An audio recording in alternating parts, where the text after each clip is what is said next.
As a young person, ningependa media incorporate hizi issues. Yani ikue kama vile nafuata program fulani ya soap opera.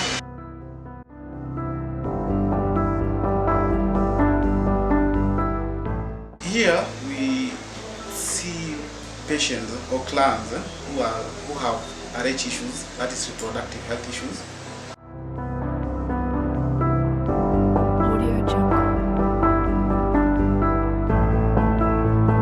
This is Family Health Options Kenya, one of the NGOs that champion for reproductive health and rights amongst the youth.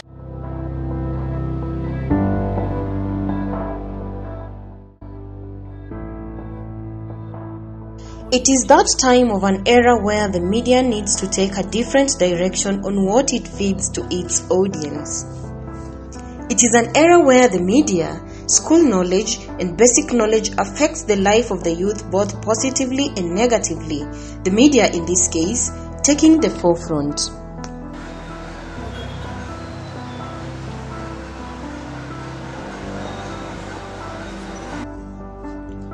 As it is well known, the future of this country entirely depends on the health and prosperity of its youth.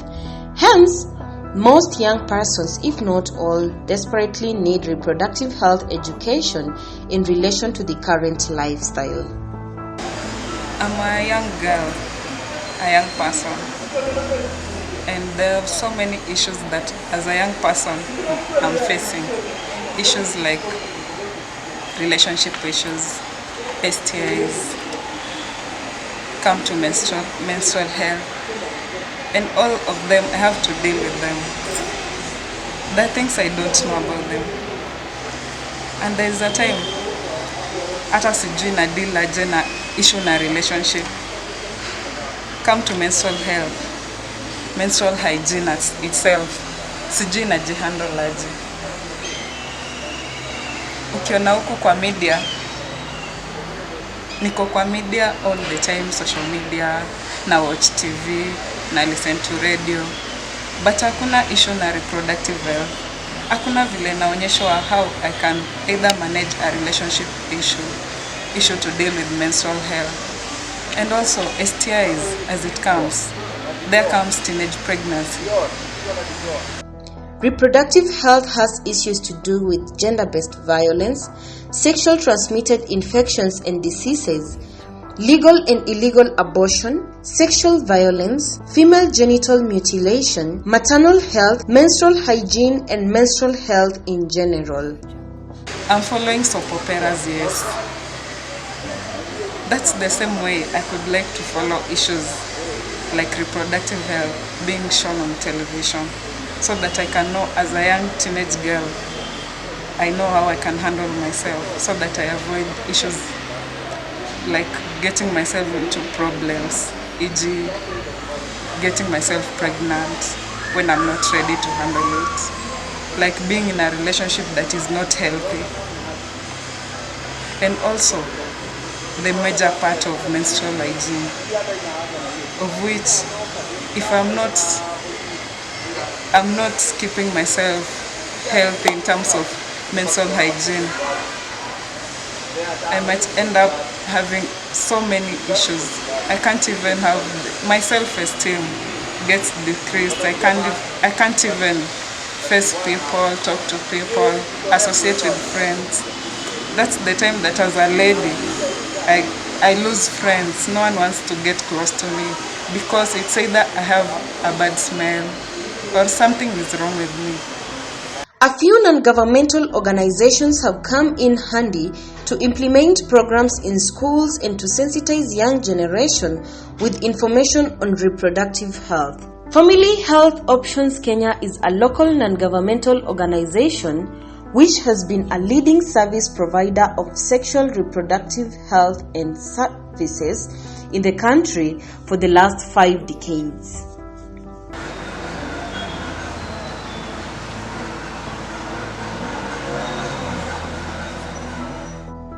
Family Health Options Kenya has played a leading role in providing sustainable, innovative, and comprehensive services in response to health and socio-economic needs of all Kenyans.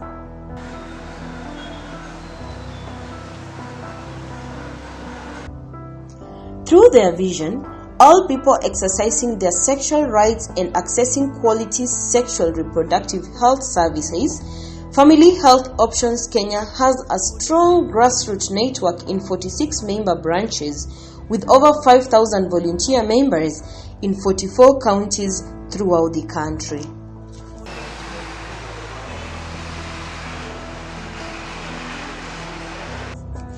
Over the decades, the organization has seen a substantial improvement in the nation's sexual and reproductive health, but FHOK is the first to acknowledge there is still much to be done. This is Family Health Options Kenya, one of the NGOs that champion for reproductive health and rights amongst the youth and young adolescents. And we are here to just know why the media focuses so much on other issues rather than reproductive health and rights issues, keeping in mind that most adolescents and youth are so much attached in media, especially the television and the radio. The youth are faced with many challenges when it comes to their sexual reproductive health rights. This is as a result of numerous information barriers and most of the time inaccurate and misleading information. Fred Siele, a project coordinator of Family Health Options Kenya Kakamega branch, says the reason why they focus on young people is because young people are supposed to have correct information and be able to make informed decisions. In this organization, we implement different programs that focus specifically on young people. The reason why we focus on young people is that we want to build their capacities so that they can have correct information about their sexual reproductive health and they'll be able to make informed decisions. Because you find that young people in Kenya and Kakamega are affected by reproductive health outcomes such as teenage pregnancies, issues of unsafe abortion, HIV and AIDS, including STIs. In our programs, on a monthly basis, we reach roughly around 800 young people. These are young people both in schools and out of school. In our programs, we've realized that the media don't focus so much on issues affecting young people. You know, the way the media covers issues with the politics is not the same way they cover issues that are affecting young people.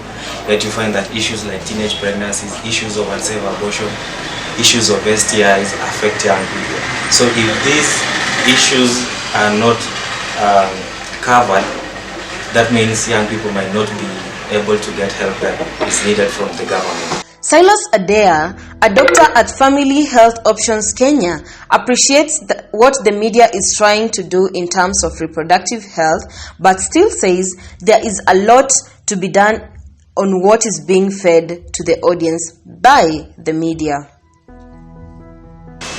My profession is, I've done clinical medicine and surgery, and I'm very much interested in RH issues. That is what basically I do here, and I do a little bit of pediatrics. Here we see patients or clients who have RH issues, that is reproductive health issues. I would like to recommend KTN because KTN has played a pivotal role in terms of leveraging, leverage between the issues related to health, and they have brought on board a medical correspondent, which is Dr. Kore, who is doing good work.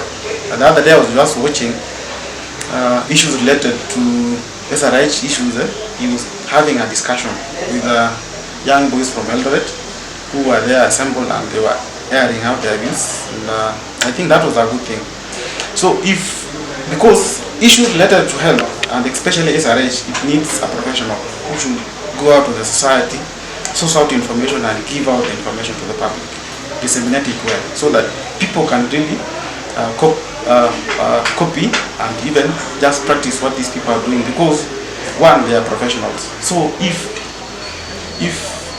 media, especially the TV stations, could be in a position to hire a medical correspondent, a person who can do a little bit of journalism, but he has a background of medical related issues, and then the media could play a very good role. Yeah. Because people out there, let me just point out like issues related to family planning. We have so many myths related to family planning, like the coil insertion and these other methods. So like I'll pick for example like the coil insertion. This is an instrument or an IUCD. IUCD is an intrauterine device that is put right in the uterus to prevent pregnancy. So people have refused to take this. The uptake of this method is very low because application of matters related to health like cancer, people have really put meat into that practice. Most of the Kenyan youth need to be sensitized on how to live a good reproductive health, to avoid teenage pregnancies, sexual transmitted infections, and diseases which are so prevalent to the adolescents and young people. The media has to come in handy. For the interaction I've had with media, maybe talk of the local televisions, that is KTN, Citizen and the rest, the little or less offer or those services, because most of them just concentrate other issues related to maybe politics and any other thing that is fanatical outside here, but they don't measure basically into reproductive health. They don't just give out an audience to young people to come and express themselves, the bad times and the good times that have been through maybe throughout their life, and the experiences to share out with other generation or other upcoming young people. So basically the media has done little to give out this information, because if the media could be serious, if it could be giving out information well, then we couldn't be having these teenage pregnancies, because the issue surrounding SRH is all about safe abortions, it's all about safe sex, it's all about protecting yourself when you are out, when you are doing your stuff or something. So basically if media could be reaching out issues related to SRH, then we could be having less issues that we are getting day to day affecting the society, especially the young people. This is because of the rising cases of teenage pregnancies, suicide cases due to illegal abortion, and school dropouts due to unhygienic menstruation. This year alone, a number of girls lost their lives allegedly due to lack of information and reproductive health. In the Rift Valley region, a young girl was allegedly reported to have committed suicide because of stigmatization by her teacher in relation to receiving her menses in school. In Kakamega County, several students of Masinde Muliro University of Science and Technology were found dead in their rooms on a period of 3 months in the process of trying to procure abortions privately. Not much importance is given to reproductive health issues, since these issues hardly make headlines in the Kenyan newspaper. This finding points the need for continual sensitization to journalists and media owners, and provision of information on the magnitude of reproductive health problems in the country and the impact these have on achieving said development goals.